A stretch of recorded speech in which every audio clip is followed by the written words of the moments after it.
The broadcast is now starting. All attendees are in listen. All right. This is being recorded, folks. And something I mentioned at the beginning of every single webinar, like a broken record, is watch it again. You don't have to watch this broken wing butterfly webinar, but watch a broken wing butterfly webinar that I've done in the past, maybe even. Why? Because that's going to help it sink into your long-term memory. There are a lot of things going on with not only the butterfly, but with the broken wing butterfly.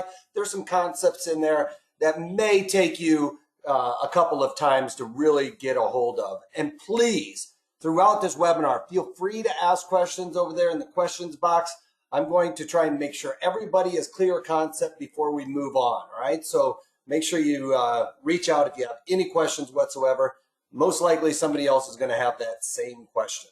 All right, this is going to be on the broken wing butterfly. This is a part of our roadmap to trading options series. So it's a full-on course. We're going to go from start to finish like we would if we were on any normal day trading, right? We go through the charts, we flip through things, maybe we hear something on TV, and then we have to decide what option strategy best suits our assumption. And it's not just picking an option strategy out of the hat. If we have a bullish assumption, it's not always just going out there and buying a call, or if you have a bearish assumption, buying a put. We have specific rules in and around, or guidelines that you can follow in order to lead yourself down the pathway to finding the right option strategy that will be most appropriate for your given assumption and what's going on in and around that underlying. We'll talk about that as we go through this webinar for this specific strategy as well.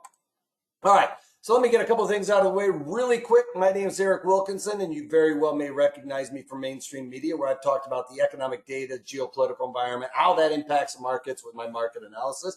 Well, I started out trading in college with some money I'd earned, decided to move up to Chicago and jumped in the pits, started trading ever since, or I've been trading ever since college, really. But from that time, I've traded everything from stocks, financial futures, commodity futures, currencies, and options on all these products in just about all market conditions.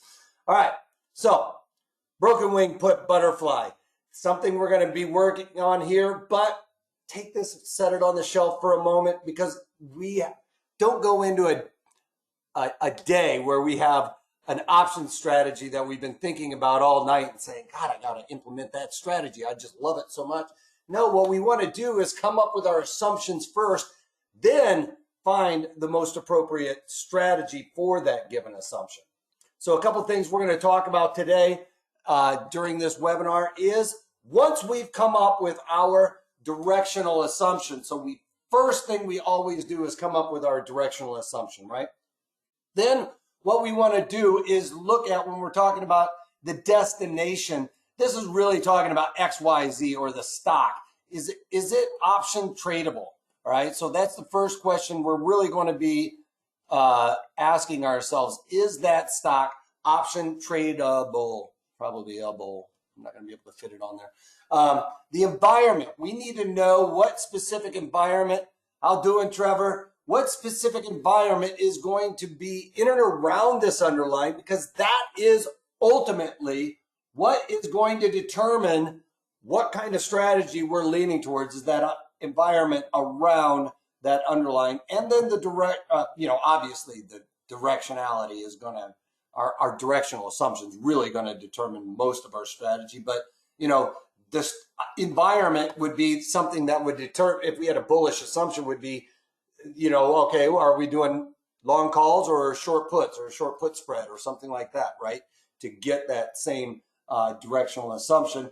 The duration, what's the best duration for this given underlying? And that really has to do with the underlying, leads us in and around that environment. So the environment is volatility. So how the volatility is affecting that underlying. Once we know what the volatility, or the implied volatility, all right, is, that's going to start really determining what kind of strategy we need to have, whether we're collecting a credit or doing this for a debit.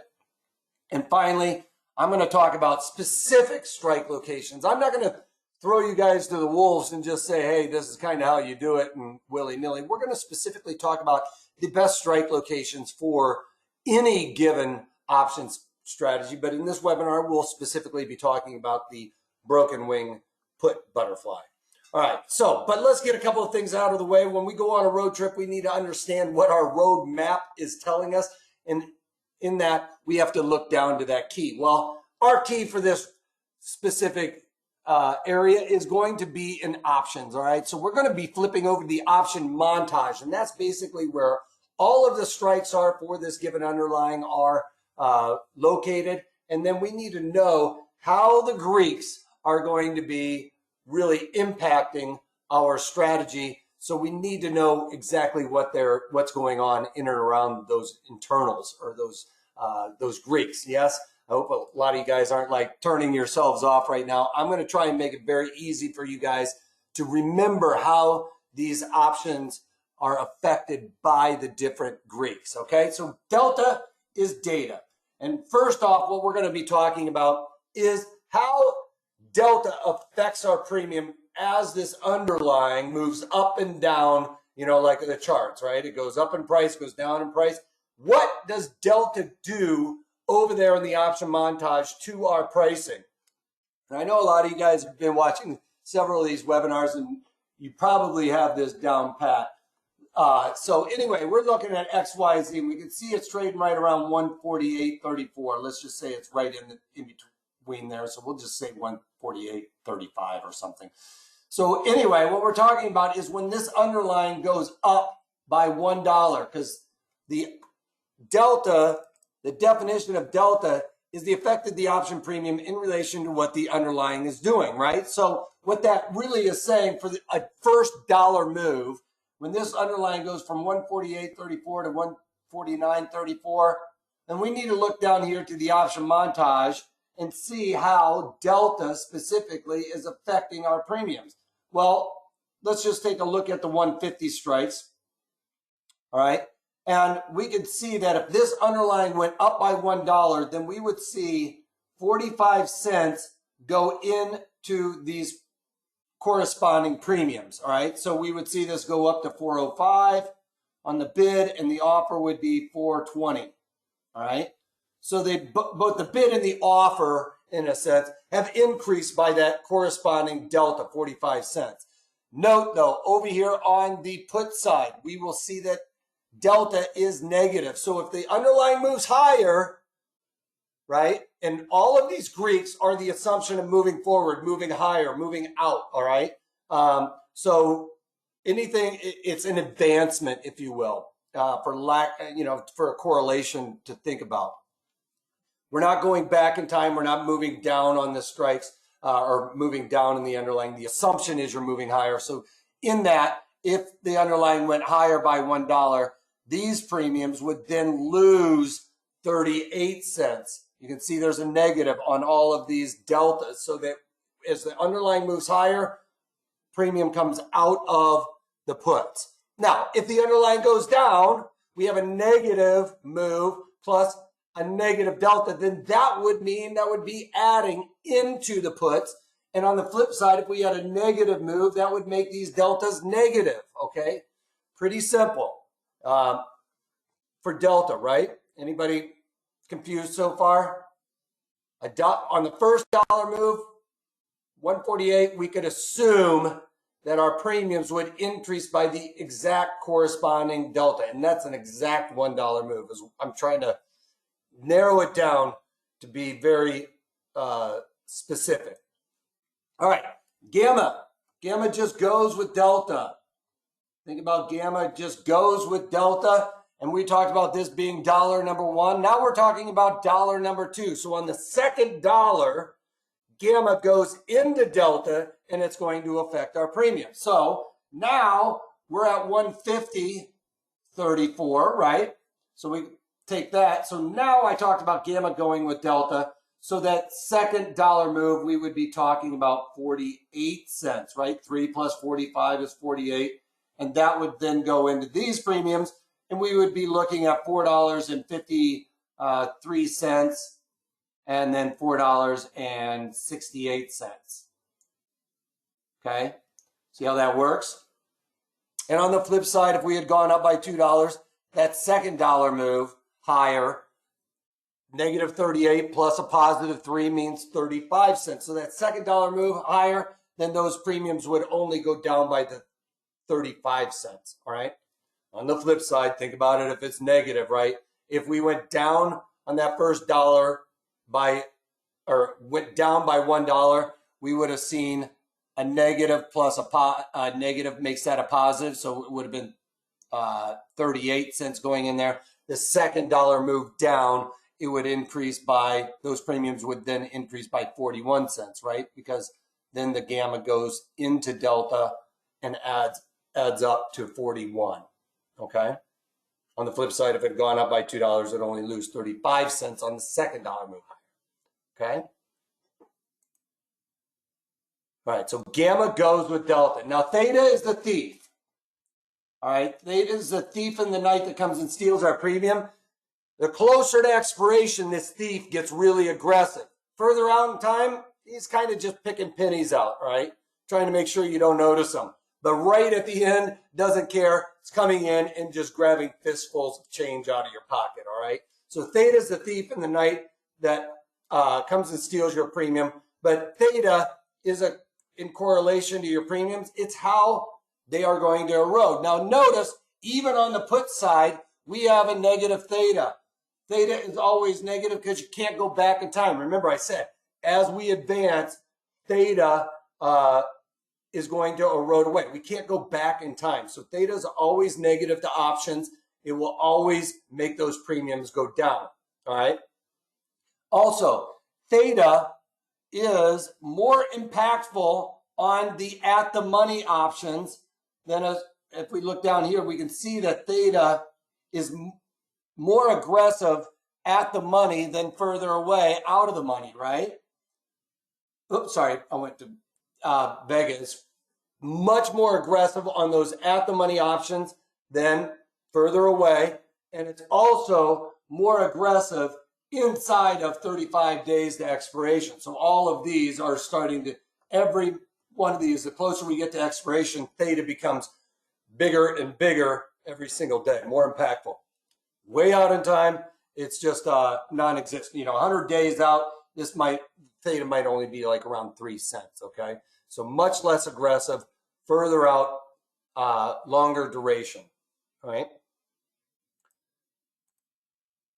So tomorrow you wake up, you would lose that corresponding Vega if nothing else changed. Now Vega is just volatility, all right?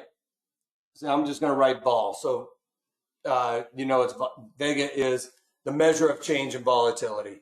Vega is the only one that's not an option, and it is the one that is what I was talking about being the most important. Greek, why? Because that's the environment. When I'm talking about the environment in and around and underlying, I am referring to Vega being, is Vega really high or is Vega really low? Volatility, all right? Because Vega measures the change in volatility, but that is all of these are impacting our pricing, right? And as volatility increases, our premiums increase, all right? And as volatility contracts, our premiums go down. Now, why is that important? Because when volatility is at extreme levels, we can assume that those pricing in those options chains are probably the most expensive they've been, all right? And when they are super low, we can tell that those premiums are super cheap. That's the only way to tell if premiums are expensive or cheap for a specific underlying, is to look at its Vega and then find out where the Vega is right now in relation to where it normally goes, all right? It will usually have a range, a high range, where it'll kind of get up there. It'll be a little frothy, the volatility coefficient for that underlying, or really low. They have a tendency to kind of stay, volatility for an underlying will kind of do stuff like this, but ultimately it kind of stays within a nice boundary. If those were really straight lines, that would have been great. So when we go over to the option montage, so theta shows us the loss per day. So go back to theta. Yes, every single day, good question, Jim. Every single day, theta comes in and eats away at our premium. You can't make theta positive unless unless you shorted this stock, or if you shorted premium, then that helps you, right? But you can't get theta to add into premium, right? Because we can't go back in time.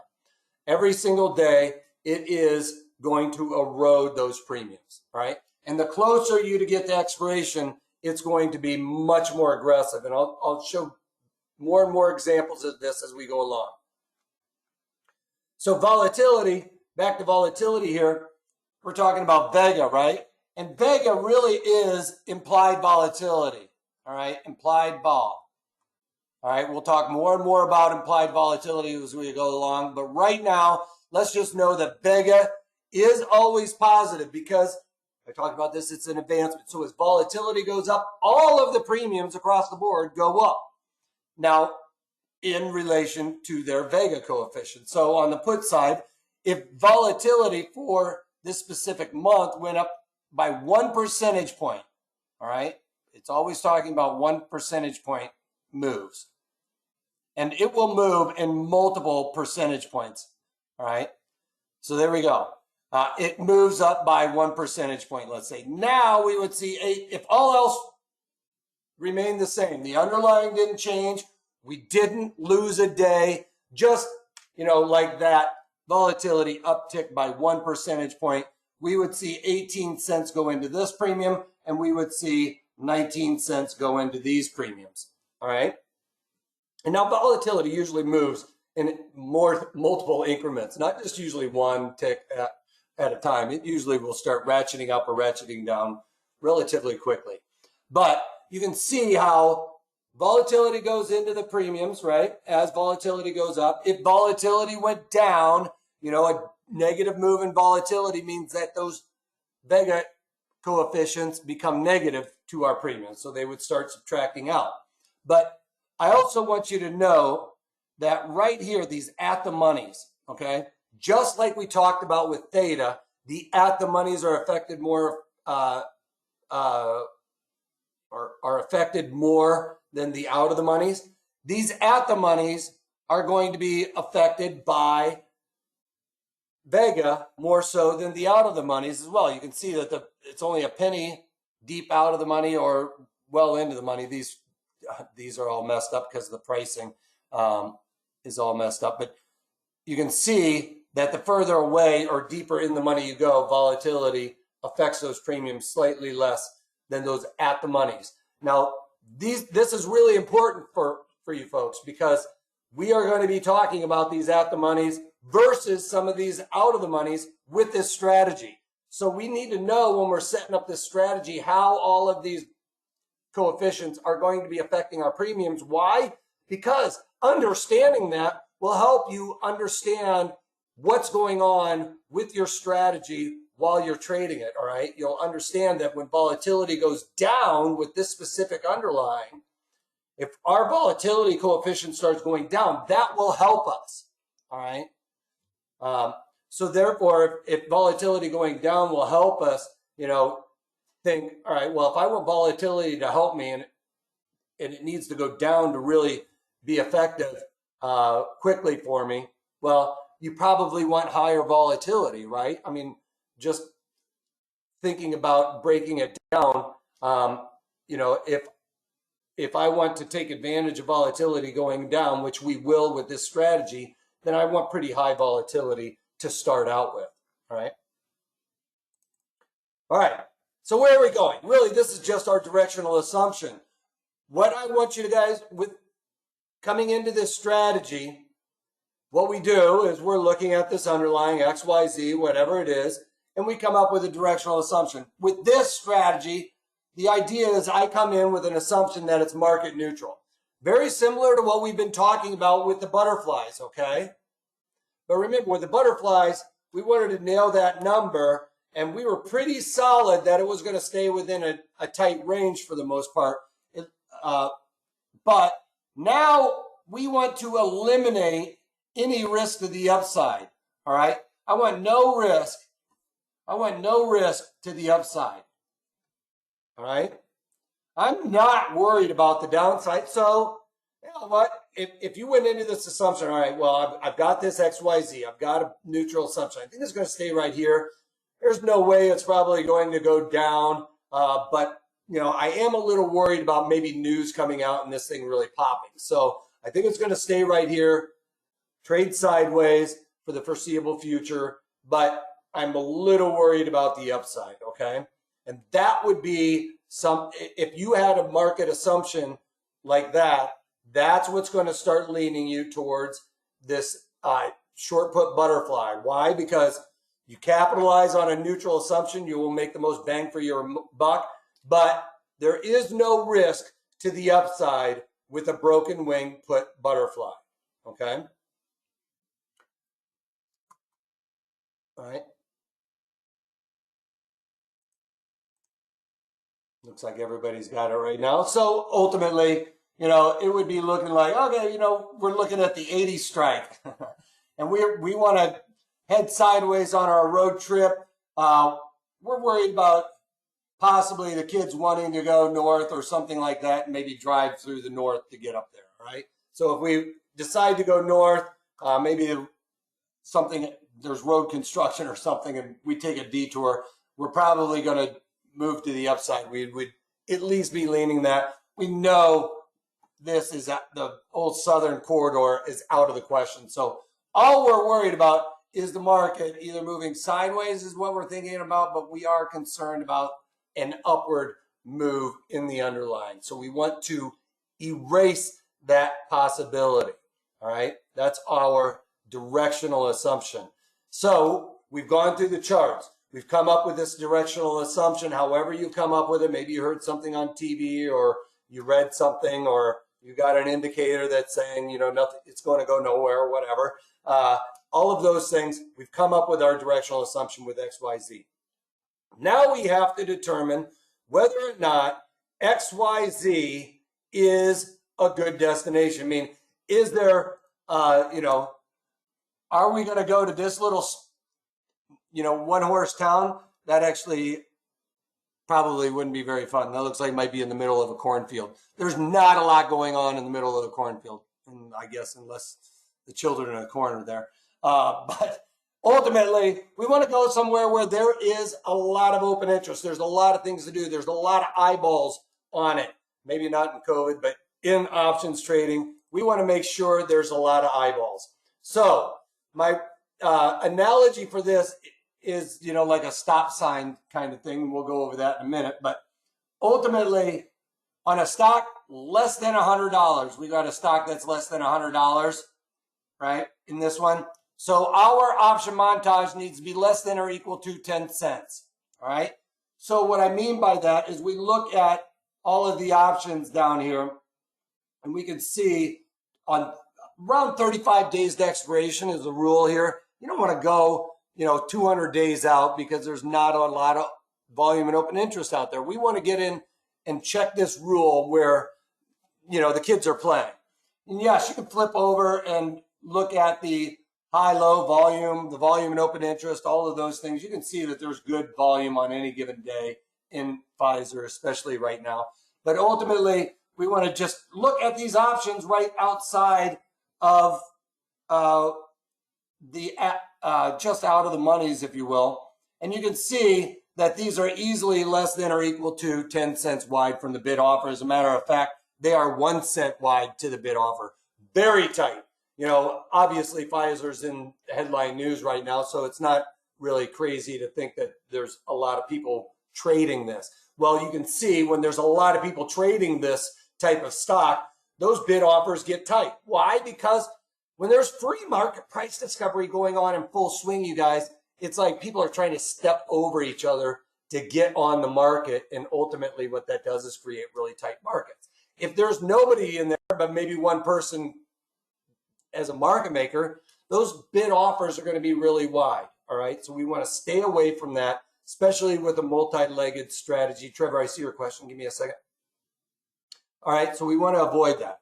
Now, I have a rule. If the stock XYZ is over $100, let's just say an example of, let's just say it's $323, right? then we take the decimal and move it 3 ticks to the left like that. All right, so we would be looking at 32 cents. All right, does that make sense? All right, 1, 2, 3, $320 stock. We'd move that decimal 3 ticks to the left and we have 32 cents. So that's what we would be looking at in that option montage.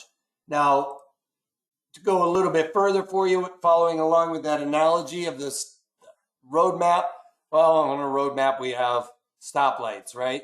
So if it fits my rule, if it fits the rule, then we're going to be looking at, that's a green light, all right? So less than or equal to 10 cents up here, or you move it, it's less than or equal to my rule of moving the decimal points.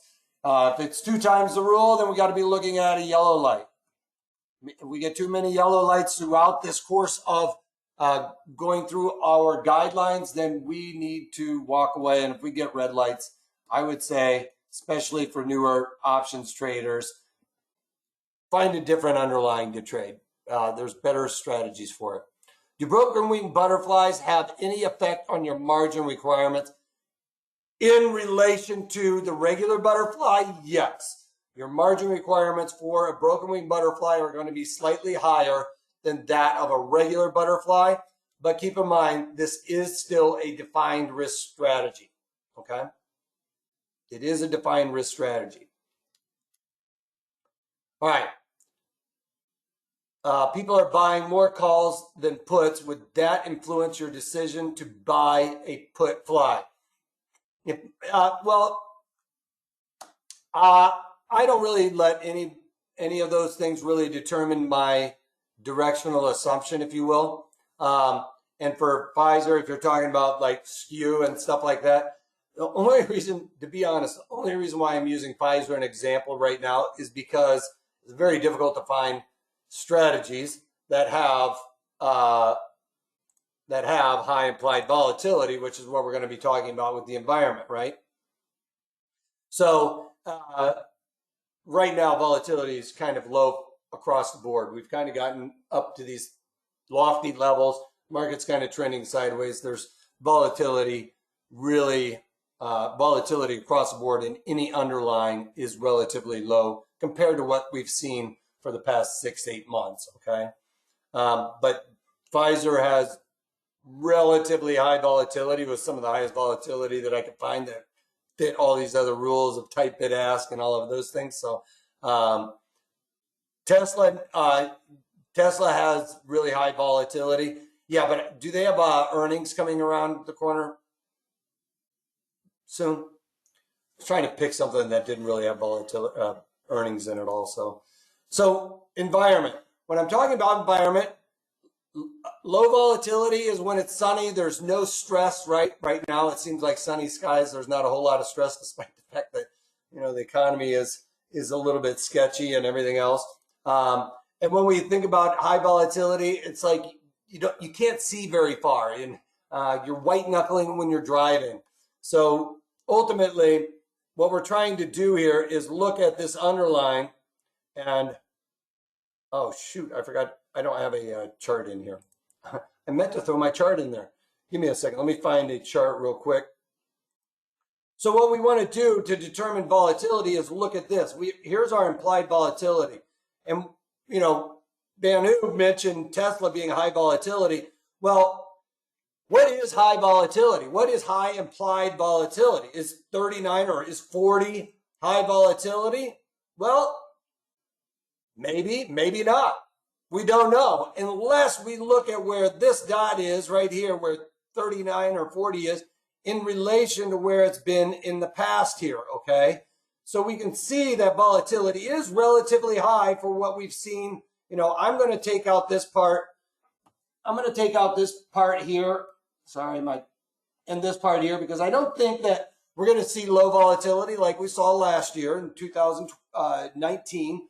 2020 has been a different beast, and I don't think we're going to see these volatility spikes like we saw right at the onset of the pandemic, right? Because we've got a little bit more information, all right? So we're not as concerned anymore about Corona. Not to say we're not as concerned about Corona as what we were, but the markets aren't going to be as concerned about it because the mystique is a little bit more lifted. But we can see that volatility right here in relation to where it's been in the past is pretty high, okay? So ultimately, what we're going to say here is that volatility is high for this underlying. And why does volatility matter? Because when volatility goes up, our premiums go up. We talked about this. No matter what, if volatility goes up, the puts go up in price, the calls go up in price in relation to what that Vega coefficient is. And when volatility goes down, the price of those premiums go down. Now, a little bit further, keep in mind, one of the things I really wanted you to remember is volatility is affecting those at the money premiums more than the out of the money or the deep in the money options, okay? So that's important with this strategy because, ultimately when we get to talking about it, we're going to be playing around with those at the money. So we need to know where volatility is right now, because that will determine if we have really expensive premiums or really cheap premiums, all right? And I mentioned when volatility is high, we sell that premium. Volatility is low, we're going to be buying premium, right? Because when volatility is low, we know that those premiums are cheap. And when volatility is high, we know they're expensive. But we have to figure out whether volatility is high for this underlying or low, all right? So every underlying has a different option, implied volatility range. So right now we can see that we're going to call this 40, and we'll call this 60 on the high, and then we'll call this, for math, low 20 plus, then it helps me out with my strategy, okay? So let's drill down on that really quick, go a little bit further with this. And the reason why this equation is important, because if I take out this and I take out this, then I need to know this equation.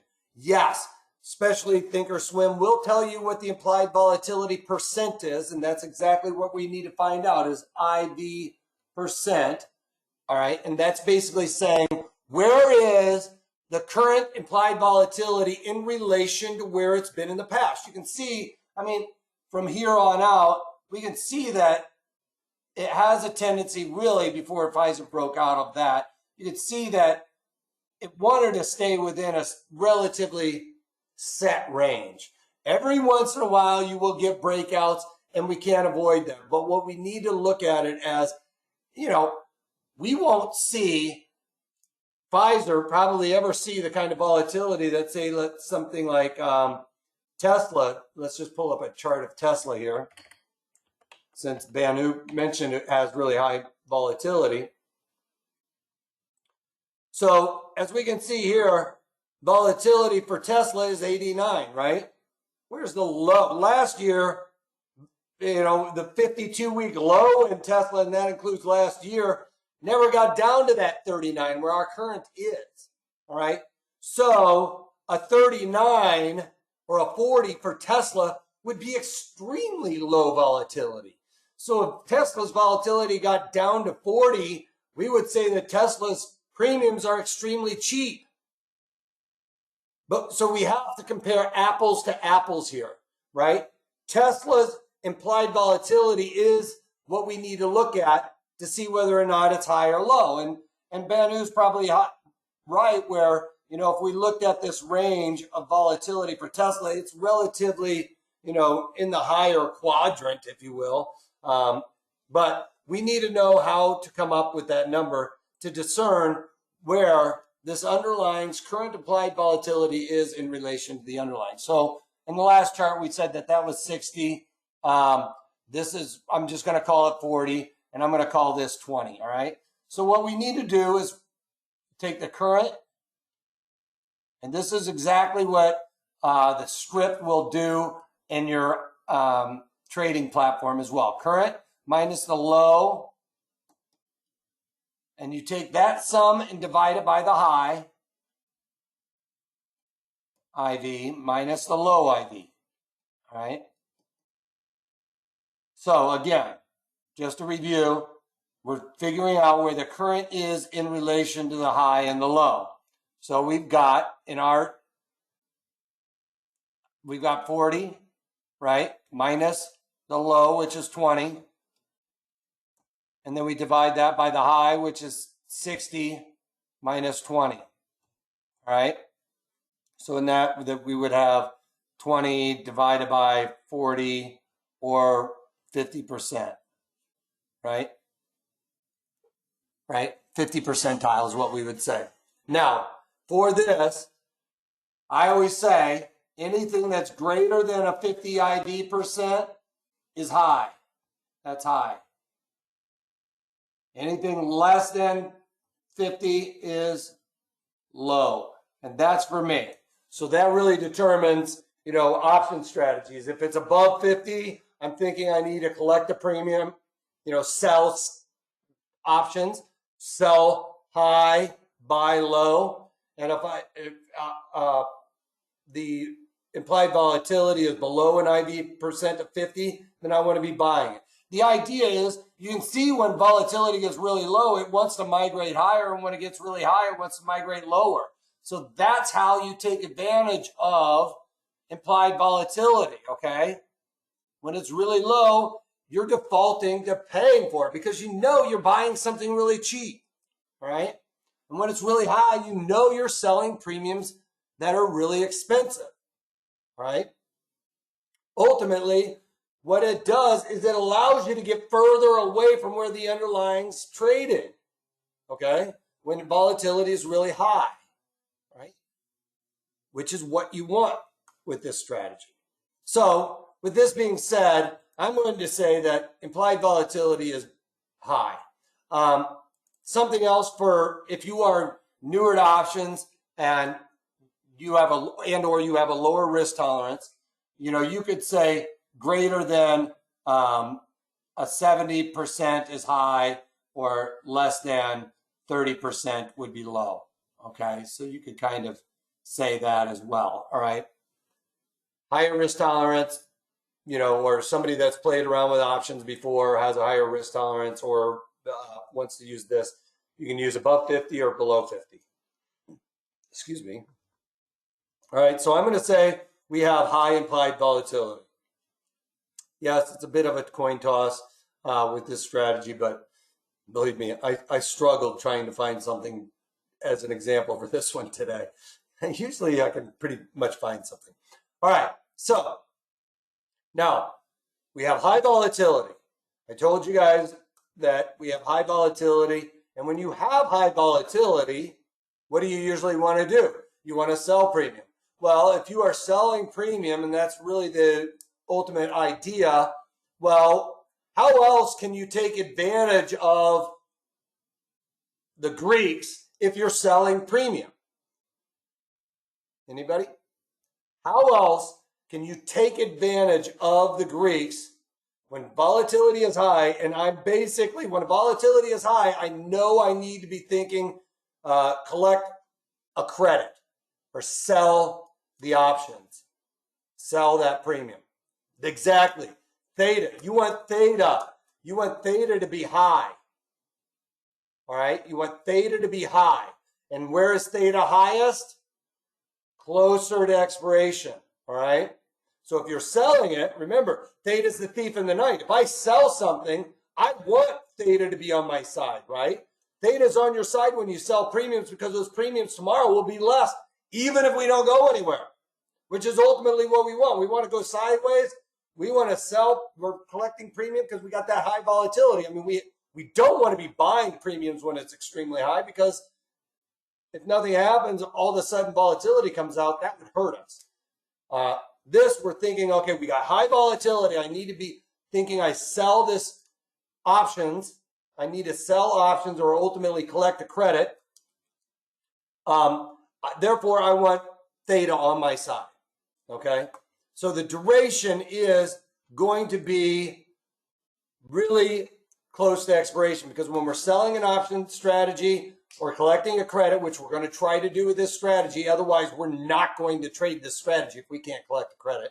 And I'll tell you why here. We'll go into that detail here in a little bit. So a trader wants to exploit that theta. And theta, like I mentioned, I said closer to expiration, theta gets really aggressive. You can see that inside of 35 days to expiration, here's our days to expiration, you can see that the at the money options are going to really erode quickly. Way out in time, you can see the curve is a little bit flatter, and then it's like it just falls off a cliff. All right. It's like when you run off of a platform diving board, you go out really far for a minute, and then all of a sudden, whoop, you start really dropping. That's kind of how theta works. Woof. All right. So that's what we want to exploit that. And we are going to be dealing with the at the monies. So those are the ones we're going to be selling. So we want that theta decay that is really aggressive at the monies more so than further away, and volatility affects those at the money further than the further out of the money or further in the monies. Okay, so we want to take advantage of theta decay and volatility contraction. Obviously, the higher volatility is, the better it is for us, and we'll talk about that a little bit more as we move forward.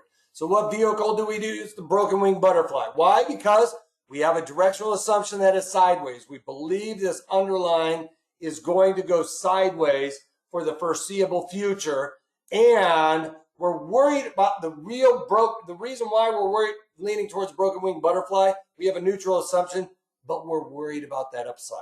Okay, I'm not at all worried about the downside. All right, if I was worried about the downside, I would probably be looking at the short or the broken wing call butterfly if I was worried about the downside, not the upside. Sid is asking, how can you adjust this if it's going wrong?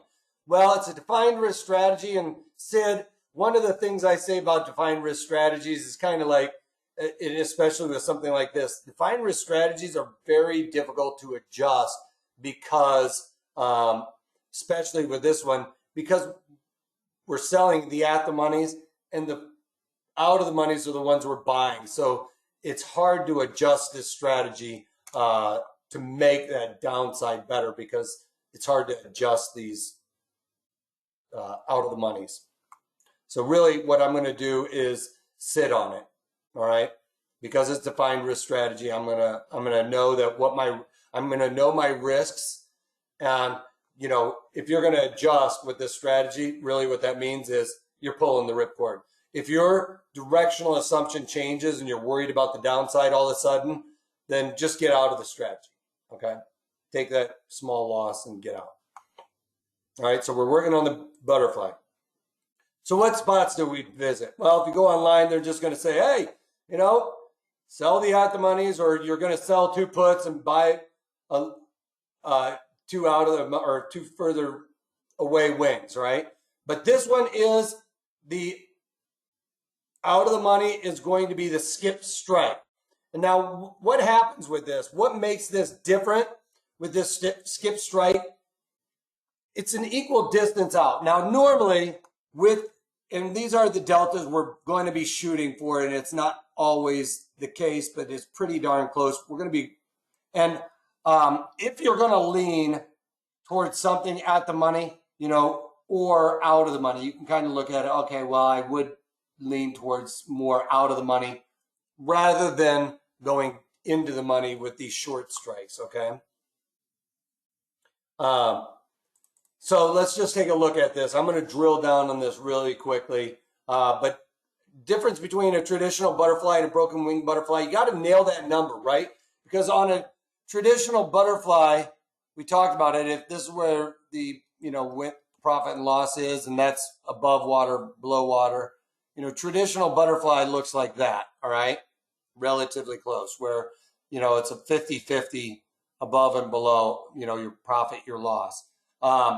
Well, with this one, you have a higher profit potential because of the nature of the way we're building this out, and you're going to have a higher loss. So anytime you increase your reward, you are increasing your risk. I mean, that is a product of options, all right? Increased risk is increased reward. Lower risk, lower reward, all right? So keep that in mind as well. And lower risk is lower probability of success. Higher risk is higher probability of success, generally speaking. And this is going to protect us to the upward move. So again, if we were to break the wing on the traditional butterfly, what happens is we will be further on the downside. You can see that I'm further below between these two right here, right, to this right here. But my reward is going to be a little bit higher, and I'm going to eliminate upside risk. So if the underlying goes higher, I don't have any risk. That's how it's going to look in that Analyze tab. And how do I do that? What I'm doing is I am right here, I am actually selling a put spread. I'm going to sell a put and then buy a further out of the money put. And what happens is it's an embedded put spread. So this embedded put spread is really what pays off. Like when you sell a put spread, what do? You collect a credit, right? So when I sell a put spread, inside of this, it's really breaking the wing. It gives me the credit that I don't have any risk to the upside, all right? And I'll show you how that works as we go through this. So let's take a look at the Pfizer trade. All right, so I did the at the monies, right here. I sold 2 of the 38 puts. So I'm selling 2 of these, and then I'm buying a 40 put, right?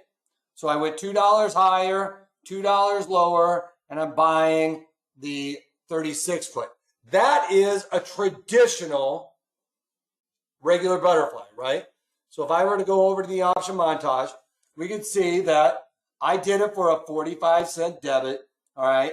And so I've got 45-cent debit to the downside. I can make $150 to the upside, all right? So what happens right here? I've got this 36 put, right? That's the one. If I go in there and created a regular butterfly, now I sell one 36 put and then go out and buy a 34 put, right? So sell a 36 put and then buy a 34 put. What happens? It's not going to let me write down there. It gets rid of that, right? So that becomes a 0. And then I basically buy the 34 put, right? So that breaks the wing. That 36-34 put spread is what gives me the ability to break that wing. And it creates a credit. So as you can see before, let me try and slide back. Oh, I got to move this. Give me a second here. If I can move. If I can slide back just a little bit to get back to this one, right? Remember I did this for a debit, regular put spread. I'm doing the same strikes, but over here, you can see I basically got out of this 36 put and then bought the 34 put, all right?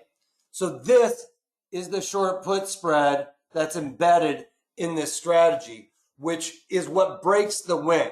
You can also think of it when you're doing a regular butterfly, how we would look at it is, you know, this is the butterfly. You got a long base because you got 2 of them in there, and then you got the little wings, right? Well, when you break the butterfly, you know, I've got these 2 right there. That's the 2. And then the 1 is way out here. And then, so see how it's a broken wing butterfly? That's actually how you come up with a broken wing butterfly, because it makes it look like I got 1 wing that's kind of off, right? And allows me to get that credit. Does that make sense to everybody? And confuse anybody, right? So the broken wing. So it's a skip strike or a broken wing butterfly. So you can see that right here, we're skipping that 36 put. That's the skipped strike, all right? So that skipped strike allows me to break the wing. So normally on that last one we were talking about, you know, your risk to the downside was at 50, right? Your risk to the or your reward to the upside was 150. You can see my risk is increased to the downside all right, I've increased my reward to the upside, and I've eliminated all risk. If I go like this, risk, no risk to the upside. You see how that works? Everybody following along with that? Here, I'll show you real quick one more time on the option montage. Let me get up. Let me pull up Twilio, no, Pfizer. So you can see there's not a whole lot of, one thing over here in the option montage, you can see that I have implied volatility percent over here. And if you go over to the option montage, it'll say implied volatility percent right here as well. I have the script to go over in your watch list. You'll have to reach out to us and get that. But anyway, let's look at, why does that want to freeze up all of a sudden? But your TO line is sliding under the zero quickly. Hold on a second. Bear with me. All right, so we want, if we went through this whole thing, I got a bullish market neutral assumption with this, but I want to eliminate any type of bullish move. However you've come up with your market assumption. You think it's going to stay within these two Fibonacci's or whatever it is, okay? I don't want to argue bullish bearish assumption in Pfizer, okay? So the 38, we're going to be looking at this. We can see that there's good, follow my rule, less than or equal to 10 cents. We sell two of these, all right? Sell two of those. We're buying the 38s, or sorry, the 40s and the 36s. That's your traditional butterfly, right? Now, what do I do to break the wing? I sell a put spread inside of here, and that is the 36-34 put spread, all right? Does that make sense?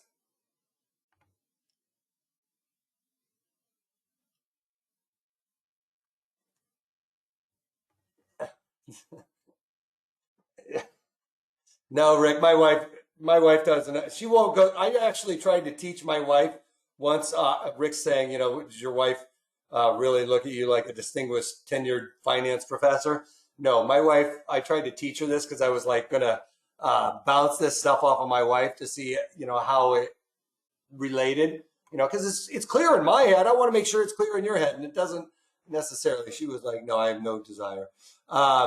You still have the two middle ones, the same strike. Yes. So nothing else changes. Like you build it out. I always build out my strategies, but you can see I went with the strikes that I kind of talked about there. So this would be your traditional butterfly, right?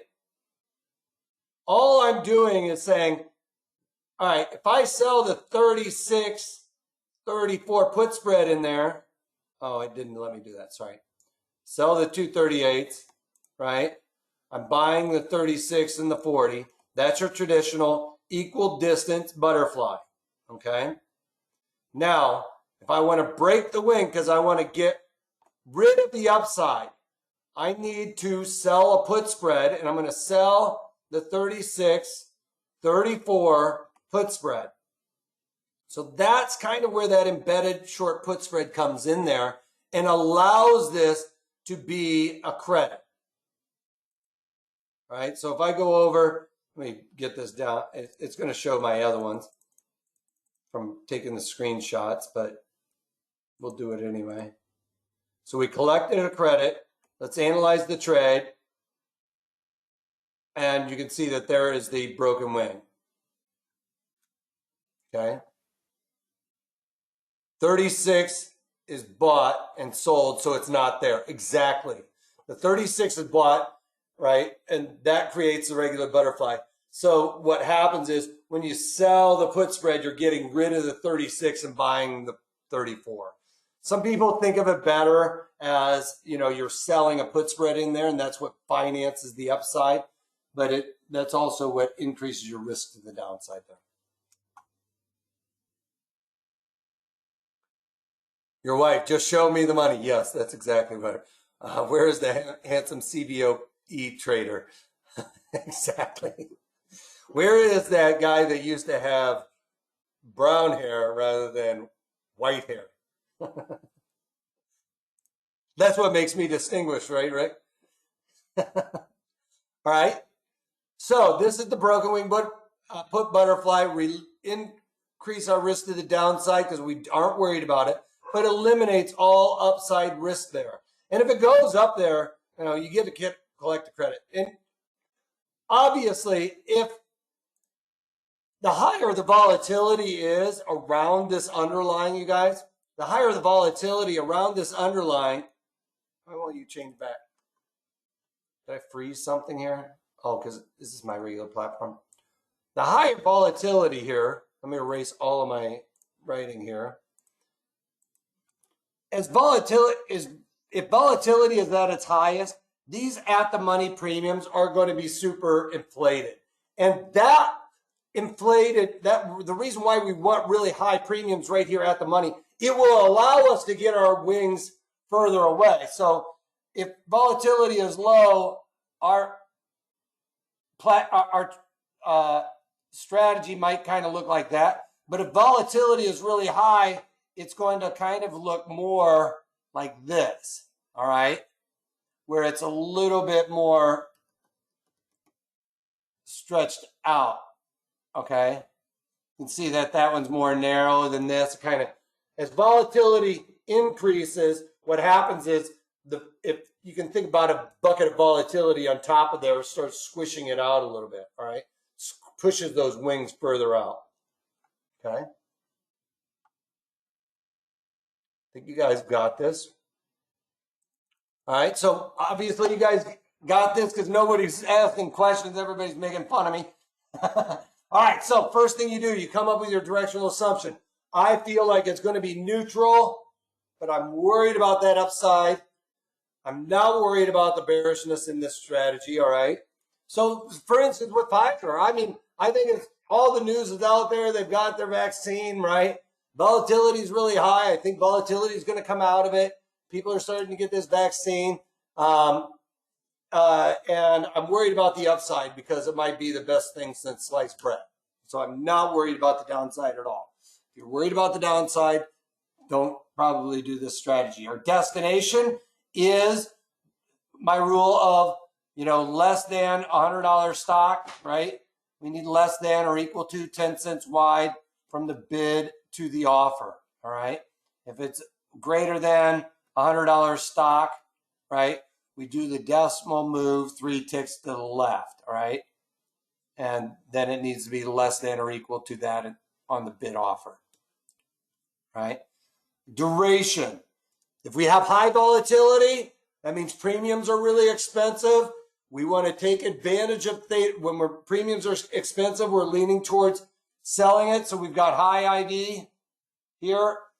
When you have high IV, we are leaning towards selling premiums. If we're selling premiums, we want less than or equal to or right around 35 days to expiration. Yes, you can go out to like 45 days to expiration. That's fine. Sid, I see your question. Give me a minute.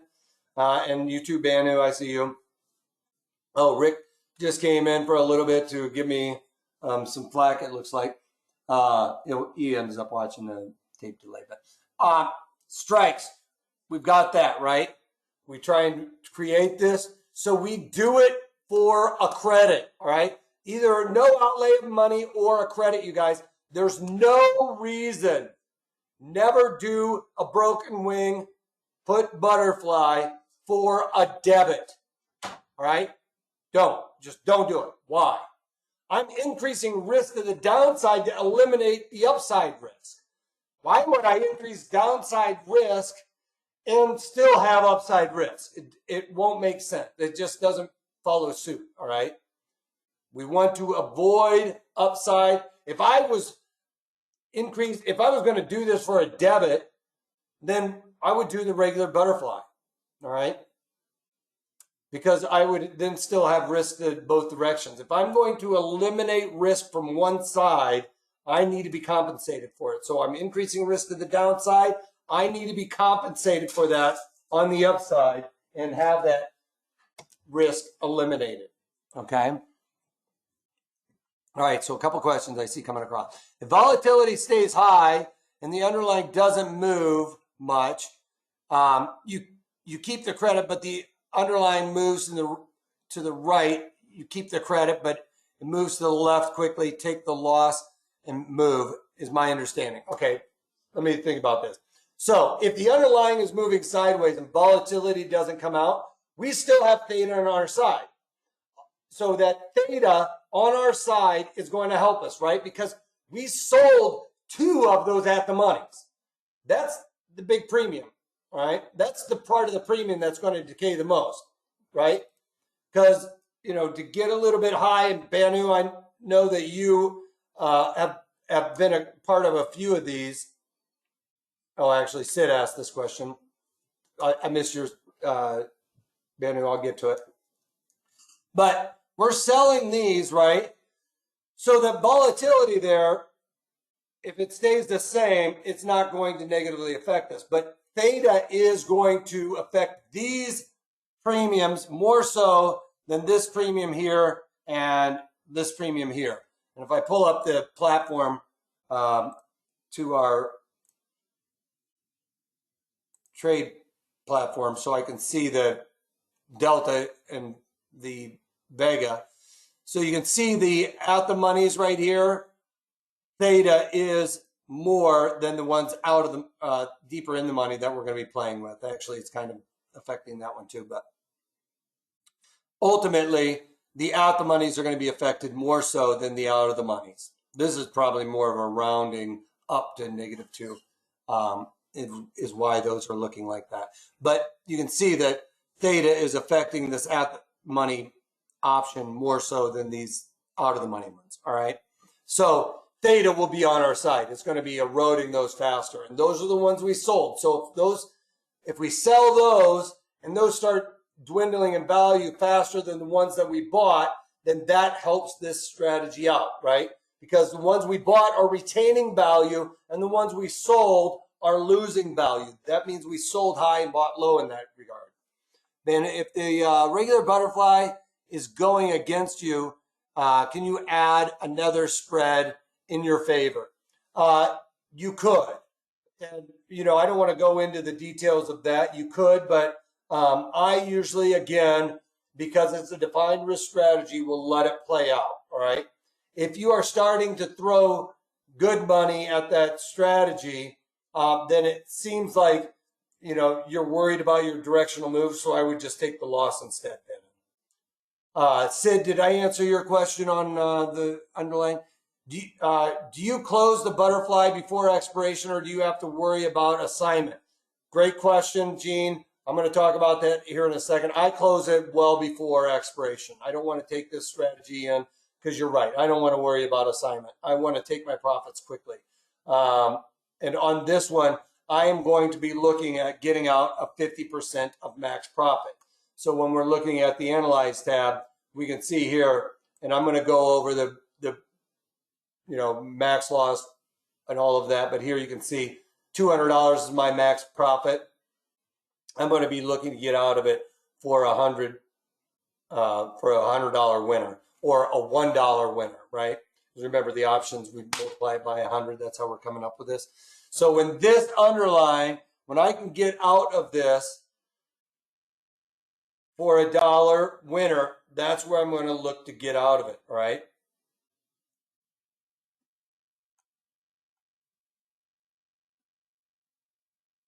Which is going to end up looking like I'm buying it in a sense. All right, so let's go over the break-evens real quick. All right, thanks, Sid. Our max profit is that higher strike minus the middle strike plus the credit. All right, so our max profit is, back to this, the $2 because it's our higher strike, the 40 minus the at the money. So it's basically $2 wide plus the credit because we're always doing it for a credit or zero. So basically it's the width of that higher strike, the in the money put, the difference between the in the money put and the at the money put is our max profit, right? Because that's the short put spread, right? That's the short put spread. If we stay right there, you think about it, if that's the short put spread, right? If you sold a 38 put, a 40 put, right? You know, obviously if it stays right there, then that put spread is where you're going to make your money on a short put spread, right? Another reason we want it to stay right here where the underlying is. So the short put spread is really where we can make that money. You know, over here, this is a long put spread, right? We're buying this put and selling this put, right? So when you're thinking about, you know, you could think about it as short put spread minus. Oh, Rick, his ears were burning. You heard me talking about him when he signed up for a second there. All right, so our max profit, like I said, higher strike minus the middle strike plus the credit, because we're always doing this for a credit. Our max loss is the skip strike minus the lower strike minus the credit, right? And our break even is the skip strike, because remember, we only have risk to the downside because we're collecting a credit. Our break even is the skip strike minus the credit. So you can see that show up here. Our skip strike was this 36 strike right there. Our break even, you can see there's no break even to the upside, is the 36 puts. All right, the skip strike minus that credit. All right.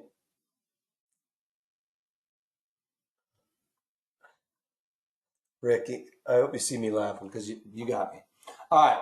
So what are we taking? We're taking the broken wing put butterfly, put fly. All right. And we've got our strikes. We're doing the, what was it? The 40, the 38, and the 34. We're skipping the 36s. Right. On a winner, we're getting out of 50% of max profit. Max profit. All right, on a loss, this is going to be where, you know, you need to look at your risk parameters, all right? I'm going to let this ride out, all right? I'm going to take that max loss for me because, you know, the probabilities of me being right are in my favor because I have no risk to the upside. That is all win, all right? So I have a high probability of winning in the underlying staying right here. I win if it stays right here. I got a little wiggle room to the downside and a lot of wiggle room to the upside. I got a little wiggle room to the downside. So I'm going to take that risk. But for you, like, and another thing is, like, if it breaks support, you know, write all these things down because you will stay more mechanical. It breaks support. You could say that, all right? If it breaks support, you're out, all right? If it breaks below a Fibonacci, if it breaks below this level, then I'm out. I have no problem with that, all right? And sometimes I will set up a strategy specifically for that. Sometimes, you know, I do chart setups where, you know, I've got a bullish assumption on a candlestick setup. Well, if it breaks that candlestick setup, I'm out of it, all right? I'm not looking at it as a probability. So, you know, when I'm looking at strategies and finding my assumption, whatever my assumption is, you know, I have to, you know, do some thinking. What would make me get out of this to the downside? Maybe you read an article or something like that. I have no problem. You read something and say, hey, boom, I'm out of it. Just like I got out of all my retail stuff when I saw retail sales stuff go out, right? I was pretty bullish on retail stuff until I saw that, and then I got out all that stuff. It changed my entire directional assumption. It wasn't a chart setup. It wasn't anything. I was actually profitable on a couple of them, but I basically blew out of all my retail because I was all of a sudden I started seeing and finding more information that changed my assumption. And please do that. Like, go with your gut too. Like, if your gut starts changing, change your directional assumption. Don't be afraid to rip the ripcord out of it. How does time decay help us then? If you're collecting, if you collect. So let me go back to this. Where's my Let me go back to this chart. The question is, how does time decay help us? Because we are selling this at the money strike, right? I'm selling 2 of those. And I should have done the screenshot with the other one. I thought instead of high, low, I did it on the, let's look at this. Because you can see right here the theta is more aggressive on these at the monies on the 38s than on the 40s and the 34s, okay? You know, on strategies where, let's look at something where it's a little bit more, it's going to be a little bit more obvious. So, and it's probably not going to be as obvious. Let's go with the 100 lot one. So let's just look at this just to talk about theta, right? You can see the at the monies, 4 cents. Deeper in the money, it goes a little bit less. Don't look at this. It's because the pricings are all off. But you can see the further out of the money you go, theta is much less aggressive, much less, all right? And these at the monies are more. So we're selling those at the monies and we're buying the ones where theta is not going to be affecting us on the ones we're buying as much as the ones we're selling. Does that answer your question, Gene? In the pits, these butterflies are bought by customers and sold by market makers. The risk is automatically calculated, and then they would widen the bid-ask spreads, is my understanding. Is that correct? As in the pits where there was no fibs and stuff like that. Yes. If there was a strategy, for instance, if somebody was trying to sell me a broken wing butterfly, and I was going to be a buyer of it, right? A broken wing butterfly in high volatility, I would be making my strategies or my bid offers really wide, right? Because I need to make up for that risk that they're jamming me with in this volatility. But that's a little bit different. So theta is taken into account when the market gives you the credit. Well, not necessarily. If I were to buy these, you know, I wouldn't want to do this because theta is a lot more aggressive than, let's say, out here. We can see that if we go out in time, the theta on those at the monies is less, right? Half, right? So if I had low volatility, I would think I would need to buy options.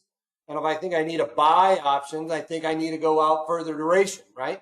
Because I want to limit that thief in the night. When I have high volatility, I'm thinking I need to sell premium. And if I want to sell premium, I want a couple of things on my side, right? You know, taking more risk when you're selling premium. I want that theta to start being ramped up. And with this strategy, the at the monies are that theta is going to affect the premiums the most at money. So therefore, I can take advantage of that with those ones I'm selling. And on the ones I'm buying, my theta is much less. Okay, it's just, all I'm trying to do here, Gene, it's not a massive, you know, landslide of theta decay, don't get me wrong, but all I'm doing is trying to turn the table into my favor a little bit here. And this is the ways we turn the table to increase our probabilities of success, all right? Setting yourself up for success when entering the strategy is the best way to get ahead in this game. Okay. All right. It's like somebody said, okay. Does that answer your question? Perfect. All right. Everybody else clear then? Before we move on to the trading bundle. You guys, oh, Trevor, I saw you just pop that off. Let me do my spiel here for a second. This is the Wolfman trading bundle, you guys. This is our most popular strategy or program that we have going. At the end of the day, you basically start out with the beginner courses if you guys are newer to options trading, and we go all the way out to where we are looking at more